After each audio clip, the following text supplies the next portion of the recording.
Does 713-572-4610. Larry-N-Stafford, you're on In the Loop. Go ahead. What's going on, Landry Lopez? Look here, I hope y'all have a good Friday, man, a good weekend, and all this other stuff. Now that I got all the pleasantries out the way, let me light you up, Landry. Hey, man, you know, me and you, people may think me and you don't, we're not good, but we're really good. But I just got to check you. When you say stuff like the Bills offense or their Bills coaches are better than the Chiefs coaches and all that kind of stuff, I be wondering what amount of kush have you smoked this morning? Because there's no way in hell you can say that the Bills coaching staff is better than the Super Bowl winning coaching staff of Andy Reid. That's just not a. I think I might have misspoke. I think it says coordinator, then Spagnuolo is a defensive coordinator. So maybe I should have just said more balanced. I think they have a good coaching staff.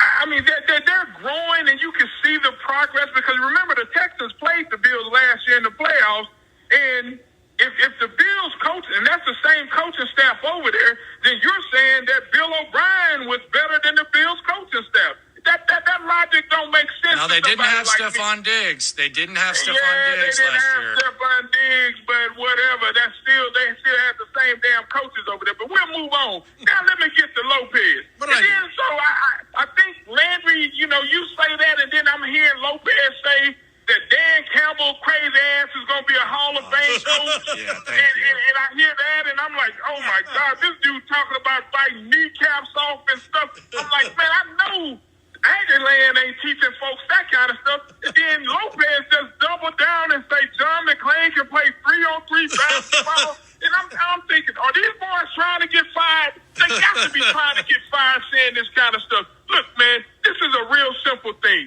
I get to sit back this weekend and evaluate three teams: the Chiefs, the Packers, and the Bills, to decide, because I'm not fooling with Tampa Bay, but I get to decide which one of those three teams with my other list that I'm going to take my ass to if Cal McNair and Nick Caserio, who Landry for some reason thinks a dude that came from a 6-10 general team that won only 6 games last year is the general manager that should be making these decisions. But I'm going to have to pick another team if they mess this up, because, again, we know EB is the decision, and that's the only decision that's going to make us have the kind of bounce that we're looking for with this organization. And to go a little bit further on that, and I'll let y'all go, I have a huge problem with dudes that have female names, like Tracy and Leslie, that kind of stuff. I'm not a big fan of that. I like dogs, man, like Eric the Enemy and all. Chris. Oh, Larry-N-Stafford brought it. He ain't going nowhere, though. He's